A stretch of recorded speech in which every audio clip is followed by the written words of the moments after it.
Tonight, House Republicans look for a deal on defense spending. I'm going to stay with it and solve the problem. As time for a government shutdown ticks toward zero. Plus, he'll be confronting a much different political situation than he did last time. Ukraine's president on the ground in Washington in an effort to shore up support for his fight against Russia. And I'm finding a lot more people now opening up to the idea that there may be more. How Christianity could be making a cultural comeback. All this and more tonight on Faith Nation.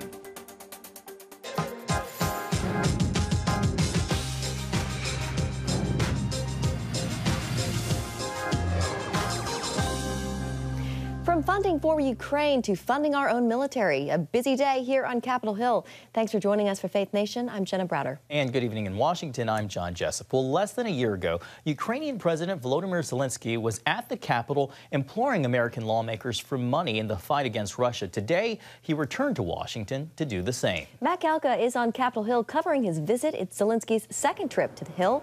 But unlike last time, support for funding Ukrainian military efforts is starting to come into question, with some Republicans saying the focus needs to be here at home. It is to a torn GOP House the Ukrainian president made his return. Matt will join us with more on that in a moment, but we begin tonight with CBN's Caitlin Burke, who's been following what some are calling an all-out civil war. Infighting continues between House Speaker Kevin McCarthy and conservative members of his party. They need to agree on a spending bill to keep the government running. But the 2024 defense funding is causing division. Caitlin. John, Jenna, for a second time this week, a faction of Republicans blocked the defense bill from advancing through to debate. While this measure is considered one of the most conservative in history, earlier this week, 5 GOP congressmen joined Democrats to block the bill from consideration. Today, that number rose to 6, the opposition infuriating their peers, who are also veterans.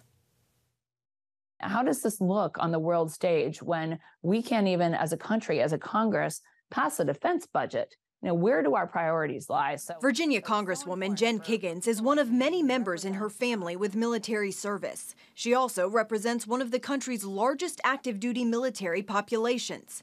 Kiggins tells CBN News the people in her district are concerned by what they're seeing on the Hill. They are my friends. They are my neighbors. They're already struggling with some of the economic challenges. We've got inflation that's still record-breaking. They're still having trouble not only paying regular bills, but if you wanted to buy a new home or a new car, we're seeing interest rates that are higher than ever. Our military lives on a fixed incomes. My veterans live on fixed incomes. The major issue centers around the debt ceiling deal struck in late May between House Speaker Kevin McCarthy and President Biden.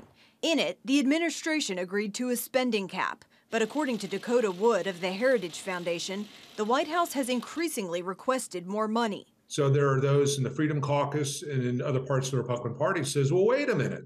If you're going to try to increase spending, in violation of this earlier agreement that we didn't necessarily agree with, but we, went ahead and went along with, then we're going to show again our disagreement by being very much opposed to the current budget negotiations going into the fiscal year.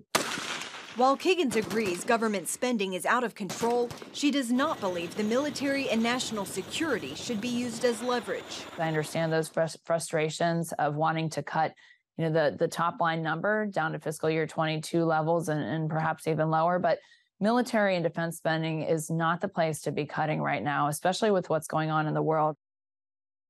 As McCarthy struggles to unite House Republicans, Senate Democrats warn the House spending bill will be dead on arrival, making a government shutdown an even greater possibility. John, Jenna. So, Caitlin, we understand that even arguably the most notable member of the Republican Party is calling for a shutdown.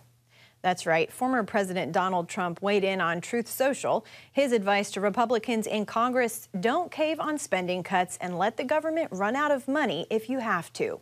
Bringing up his own legal drama, he included, quote, "This is also the last chance to defund these political prosecutions against me and other patriots." John, Jenna. All right, CBN's Caitlin Burke. Thank you so much, Caitlin.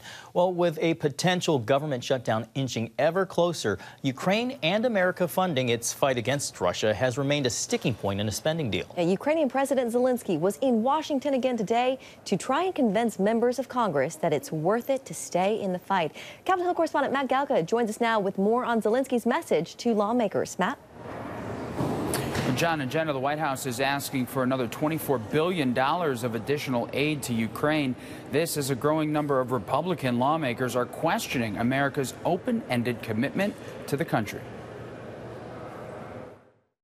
What's your message to Vladimir Putin? Zelensky arrived at the Capitol to meet with a bipartisan group of lawmakers behind closed doors. He faces some skeptics on the Hill as the debate over whether or not to continue providing aid rages on in Congress. Zelensky was flanked by Senate Democrat leader Chuck Schumer and Republican leader Mitch McConnell after meeting with senators.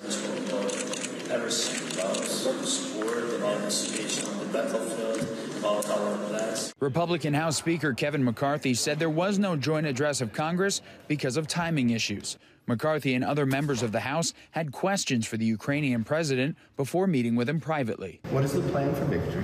Where are we currently on the field? The accountability issues that a lot of members have questions. Just walk through that. Republican support for sending more aid to Ukraine has waned recently, with 29 House and Senate Republicans vowing to oppose the new aid request from the White House. House Foreign Affairs Chairman Mike McCall was confident questions were answered and the funding would be there for Ukraine following the meeting. They need it, and they're going to get it. I said, you know, the majority support this. I know there's some dissension on both sides, but I said a war of attrition is not going to win this. And that's what Putin wants, because he wants to break the will of the American people and the Europeans.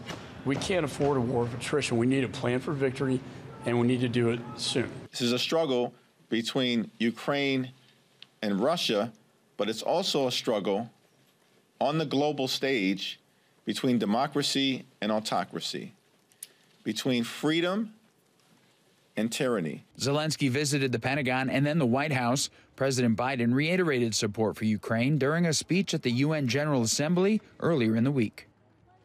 And when lawmakers talk about accountability, what they're talking about is oversight into how that money is being spent. Just recently, some Ukrainian leadership was dismissed after allegations of corruption. And meanwhile, the United States has already contributed more than $100 billion of aid to Ukraine. Jenna? Matt, what about the American people's support for more aid? Well, it's interesting. Just last month, CNN had a poll that showed that a majority of Americans, 55%, oppose new aid to Ukraine. That's a complete flip from when the war started last year. And if you break it down, that divide is even bigger by party. More than 70% of Republicans are opposing new aid to the country. All right, thank you, Matt. Well, senior international correspondent George Thomas has been covering the war in Ukraine since the very beginning, and he joins us now. George, you spent so much time on the ground reporting in the run-up to the actual invasion and then when Russia started the war. What stands out to you most now, just shy of 19 months into the war? I think for me, it's the tenacity of the Ukrainians. I'll never forget, as you mentioned, arriving in downtown Kyiv about 2 weeks before February 24th, the beginning of the war.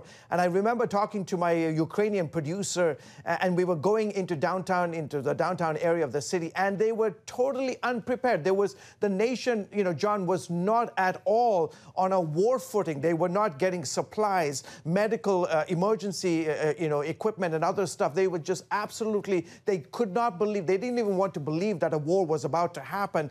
And then to see them immediately in essence, draw up and start to encounter the Russians at every corner, and just the sheer tenacity, but also the creativity. You've seen over the last 19 months how the Ukrainians have truly fought a very creative and a smart war against one of the biggest armies in the world, and to continue to sustain themselves is truly remarkable. It is remarkable, even as they fight in the counter-offensive. George, we know that there have been so many who've lost their lives, millions displaced, and the children that Russia has abducted. I want to talk to you, though, about the church in Ukraine. How has the war impacted people of faith in Ukraine? It's interesting because about 1.5 years before the war started, I had a chance to go back to Ukraine, spend some time in the eastern part of the country. And what I experienced back then was a move amongst the evangelical churches that they started an all-night prayer service, 24 hours, 7 days a week. They just had a sense that they needed to prepare. They didn't know what was coming, but they wanted to unite the churches across the country, across denominational lines. They reached out to the Muslim community, to the Jewish community, to the Orthodox community, and they said, listen, how can we work together as we continue to experience this war? Remember, they were already in the middle of a war that was running for 8+ years, and so they had experience with war, but they wanted to up their game from a church perspective, from a Christian perspective, and so they designed across the country these sort of hubs around the nation in anticipation for the war to escalate. And so there was a united spirit about 1.5 years before the war. When the war erupted on February 24th, obviously people were scared. You know, you had the women, the children, the elderly escaped to the eastern part of the western part of the country. But soon after, 5-6 months after the war had begun, today the churches, church leaders, parachurch groups, various Christian NGOs, they're back in the country. They're in Kyiv and in other strategic parts of the country. George, I want to get a little personal here. Yeah. When you pray for Ukrainians, what are you praying for them in their country? Look, I also am praying for the Russians because I have got dear, dear friends who are Russians. You have the situation in Ukraine where families intermingle, they mix. You've got Ukrainian wives or Russian husbands. There's so much of these two cultures coming together. I just pray for both sides, on both sides of the aisle, evangelical leaders, both in Moscow as well as in Kyiv, that peace at the end would reign supreme around across this nation, and that the Lord would continue to work amongst both sides of the conflict, and that the chance to minister hope, to minister to those who have lost everything, who've lost loved ones. Ultimately, I think the Lord is more concerned about the hearts of people, both of the Ukrainian as well as the Russian. All right, George Thomas, Senior International Correspondent for CBN News. Thank you so much, George, for your time and your insights. You're welcome. From the campaign trail to the debate stage, coming up, all things election 2024.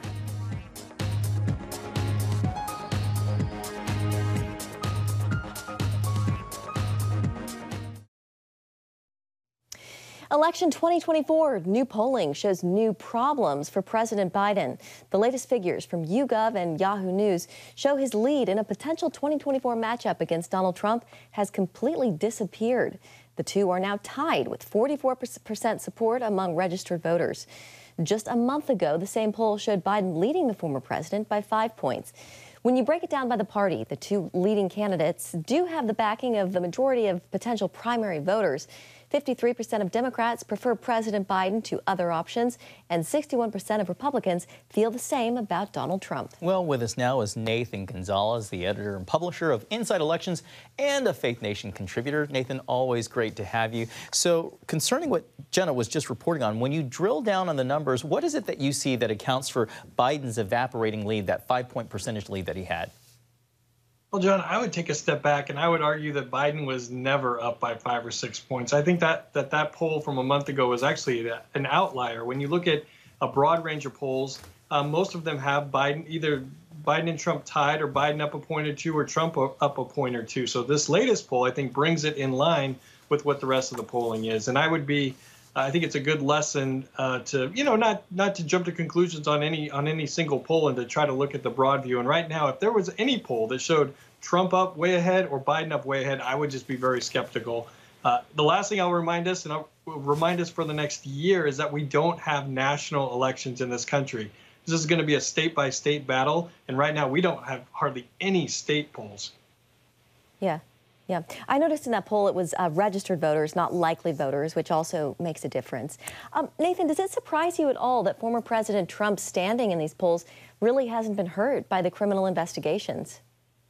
The short answer is yes, but we're only at the beginning of some of those legal challenges. It is likely that he is going to be on trial in at least one jurisdiction over the next year in the course of this campaign. And we just haven't seen something like that. And we'll see how it's clearly not impacting him in the primary. We'll see how that resonates in the general election, particularly with independent voters. There's also the case where it's just going to take up so much oxygen. It's going to be hard for other candidates to talk about other issues because the media is going to be focused on an ongoing trial with the former president of the United States. Nathan, to the big story of the day, the Republican defeat, actually McCarthy's defeat on the Hill. What does the rupture within the Republican Party signal? One, about McCarthy's leadership, his ability to lead in the future, and two, a potential government shutdown. If one happens, is it inevitable? And if so, who gets the blame? I think today showed that McCarthy's leadership or speakership is tenuous, that he got, we remember how many votes it took for him to get to this point. And now some of the Republican members who finally agreed to elect him speaker are calling for the favors that McCarthy had promised them. And they are choosing now to make a point. There is not a fear of a shutdown because we've been through a shutdown before, and the country is still alive and thriving. And so there's clear that a small handful of Republicans are choosing this time to make a point. And I think we're going to be headed for at least a short-term shutdown. Long-term, I think there will be other news events that push this out of the headlines. So even if Republicans get blamed, because there's going to be countless other items, including probably a trial over the next year that will replace the shutdown in terms of a topic that is at the front of voters' minds. Yeah, much to come. So Inside Elections, Nathan, recently put out its latest overview showing dozens of the most competitive and consequential House races in the country. What's the takeaway? Takeaway is that the House majority is on the line. We talk a lot about the presidential race or the fight for the Senate, but Democrats need just a net gain of 5 seats out of 435. We've identified 68 races that comprise the House battleground. About half of them are currently held by Republicans, half by Democrats. And we can't forget that we have multiple branches of government and that the majorities are at stake in the Senate and the House. And that's important for voters who might be a little disillusioned about seeing two old white guys fight each other again for the White House. That there are also other consequential races on the ballot next November. All right, Nathan Gonzalez with Inside Elections. It's always good to see you, Nathan. Thank you. Good to see you guys. Thanks, Nathan. Well, one of the most powerful media moguls, Rupert Murdoch, is stepping down as the chairman of Fox Corp and News Corp. The 92-year-old Fox News founder will become the chairman emeritus of both organizations, while his son, Lachlan, officially replaces him in November. In addition to Fox News, News Corp owns media properties like the Wall Street Journal, the New York Post, and HarperCollins Publishers. Fox News, though, notably under fire in recent years. Back in April, the company agreed to pay more than $787 million to settle a defamation lawsuit brought by Dominion Voting Systems over the 2020 election coverage. Another lawsuit is still in the works. The rebirth of religion in America. While some argue Christianity is declining, others say not so fast. That story and more when Faith Nation returns. Well, welcome back, and thanks to our producer, Shoshana Nunez, who just reminded me, you know that song, Losing My Religion by REM? She schooled us. Yes, she schooled us. Well, apparently an increasing number of studies say that we are indeed losing our religion. Yeah, others, though, believe that while religion might be fading, revival is right around the corner. Charlene Aaron has more. Could we be witnessing a return of belief in God in our generation? In his new book, The Surprising Rebirth of Belief in God, Justin Brierley outlines the rising of a new conversation about Christianity and God. We've seen the increasing decline of church-going, the number of people who profess Christian faith of any kind. But I don't think those statistics tell us the whole story. Justin Brierley, former host of the popular podcast Unbelievable, which featured debates between Christians and non-Christians, is diving into the issue. In his latest book, The Surprising Rebirth of Belief in God, Why New Atheism Grew Old and Secular Thinkers Are Considering Christianity Again, Brierley says some are taking a closer look at faith as they search for meaning. I'm finding a lot more people now opening up to the idea that there may be more.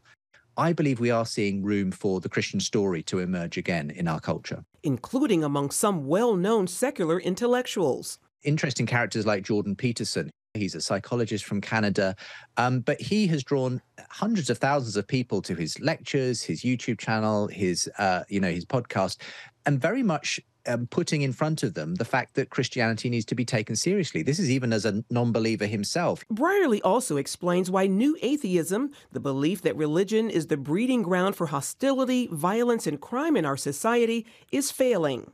The architects of that phenomenon, people like Richard Dawkins and Sam Harris, they thought that they could basically get rid of God belief in people by kind of arguing it out of them. That has really dwindled. In many ways, it's in the back mirror now. I think people are realizing you can only run on that story of materialist atheism for so long before it stops giving you any answers. As many seek for meaning, spiritual hunger is on the rise. Earlier this year, Christians from across the country flocked to Asbury University after students led a spontaneous prayer service that lasted for weeks. And as CBN News has reported, collegiate ministry leaders point to the incredible spiritual appetite among many of today's students. They have no religious background. They haven't stepped foot in a church, but 80% of them are spiritually open. There is a spiritual hunger out there among this generation, but it is completely and totally undirected. All signs of hope that Brierley encourages the church to embrace, despite cultural trends that say otherwise. God is always doing a new thing. There's always a renewal season around the corner, and I think there's been an intellectual renewal going on over the last several years, and so I'm excited about that. Charlene Aaron, CBN News. New young pups learning new tricks. That's next on Faith Nation. Stay with us. Well, finally tonight, flying isn't for everyone. You like flying, right? Yeah. I prefer it to driving. I wouldn't say I like the actual flying itself. Well, if you add a dog to the mix, it's just going to add extra chaos, right? Yeah. But one group of hardworking pups is trying to change that. It's called Paws with a Cause. The group trains puppies to become service dogs. And the latest lesson for this class of recruits, taking on airplane travel. The dogs learn to navigate down jetways and get onto planes. The pups will put their knowledge to good use, helping people with disabilities when they fly. Those are some They're cute so pups. cute. I have a feeling they're very popular when they're walking through the airport like I wouldn't that. mind flying with one of those. All right, that's going to do it for Faith Nation. Have a great night.